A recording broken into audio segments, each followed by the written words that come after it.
प्रिय छात्र छात्राओं, प्रकृति के सुकुमार कवि पंत जी के नौका विहार का हम अध्ययन कर रहे हैं। इसके एक कुछ अंश का हमने अध्ययन कर लिया है। आज हम देखेंगे चांदनी रात का प्रथम पहर, हम चले नाव लेकर सत्वर, सिकता की सस्मत सीपी पर मोती सी ज्योतना रही बिचर, लो पालें चढ़ी उठा लंगर, मृदु मंत मंद मंथर लव तृण, हंसनी सी सुंदर तैर रही पालें के पर, निश्चल जल के सुच दर्पण पर बिंब हो रजत पुल नरवर, दोहरे ऊंचे लगते छड़वर, काला कांकर का राजभवन सोया जल में निश्चिंत, प्रमन पलकों पर वैभव स्वपन सघन। पंत जी ने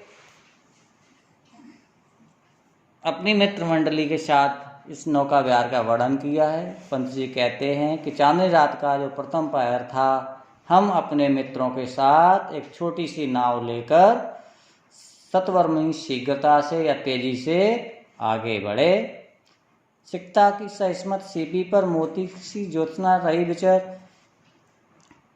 उस समय जो गंगा तट का जो किनारा था, उसको देखकर पंत जी ने कहा कि सस्मत मीन्स मुस्कुराती हुई या खुली हुई, सिकता मीन्स रेतीला कहें या रेत होता है, मुस्कुराती या खुली हुई रेतीला सीपी रूपी किनारे पर या रेतीली सीपी पर चंद्रमा रूपी मोती की जो ज्योति है, जो चमक है, जो कांत है, वो विचरण कर रही थी।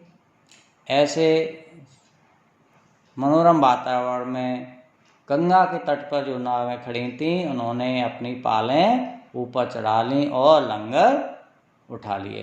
पालें मीन्स होते पतवार, जिससे नावों को आगे बढ़ाया जाता है। लंगर नाव को गंगा के तट पर खड़े करने के लिए एक लोहे का कीला होता है, जिसको गाड़ देते हैं, जिससे नावें आगे वहीं की वहीं स्थिर खड़ी रहती हैं। जब उन्हें तैरना होता है तब उसको उखाड़ना पड़ता है।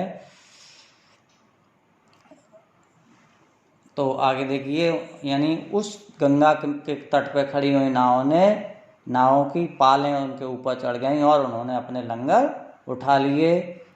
वे छोटी सी नावें, लवतरणी छोटी सी नावें, मंद मंद मंथर मंथर गति से धीरे धीरे सुंदर हंसनी की तरह अपनी पालों को खोलकर, या पालों रूपी परों मीन्स पतवार रूपी परों को खोलकर सुंदर हंसनी की तरह तैरने लगीं। कहने का तात्पर्य, गंगा के जल में एक साथ बहुत सारी नावें खुलने से बड़ा ही मनोरम वातावरण था। उनको देखकर ऐसा लग रहा था मानो सुंदर हंसनी तैर रही हैं।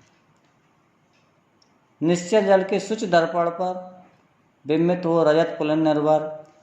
यहाँ देखिए, गंगा का जो जल था शांत और निश्चल था, जो दर्पण की भांति, स्वच्छ दर्पण की भांति प्रतिबिंबित हो रहा था। रजत पुल निर्भर, रजत मीन्स रेतीला या जिकाओ रेतील चंद्रमा की चांदनी से नाया, या चंद्रमा की चांदी जैसी चांदनी से नाया रेतीला किनारा, ऊंचे दोहरे ऊंचे लगते छड़वर, उस रेतीले किनारे का जो प्रतिबिंब दोहरे परिमाण में दिखाई दे रहा था। क्योंकि जो प्रतिबिंब पड़ता है, कभी तिरछा पड़ता है, तो उसके कारण उसका जो परिमाण होती है, जो लंबाई होती है, ऊंचाई होती है, कभी दूनी दिखाई देती, कभी कम भी दिखाई देती। तो उस समय वहाँ जो रेतीला किनारा का जो परिमाण था, वो दोहरे दुगना दिखाई दे रहा था। उस गंगा के तट के किनारे काला कांकर नाम का जो राजभवन था, उसका प्रतिबिंब उस गंगा के जल में पड़ रहा था।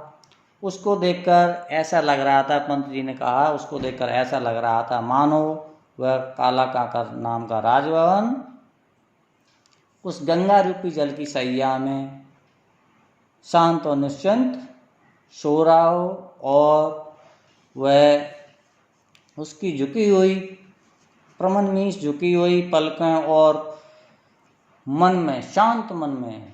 वैभव स्वप्न, सघन मीन्स होते बहुत सारे, तो यहाँ वैभव स्वप्न तैर रहे।